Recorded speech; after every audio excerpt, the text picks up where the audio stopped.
Et selgitada välja Raadio 2 aasta hitt, 3. koht välisartistide seas. Ei pea me erinevalt oma vanematest kuulama raudse eesriide taga krabisevat Raadio Luxemburgi.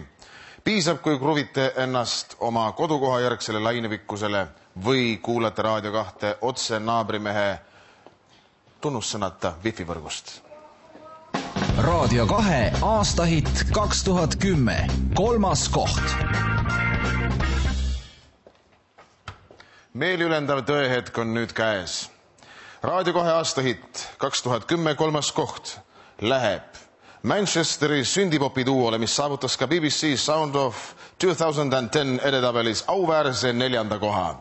See on ansambel Hurts looga Wonderful Life. 3. koht.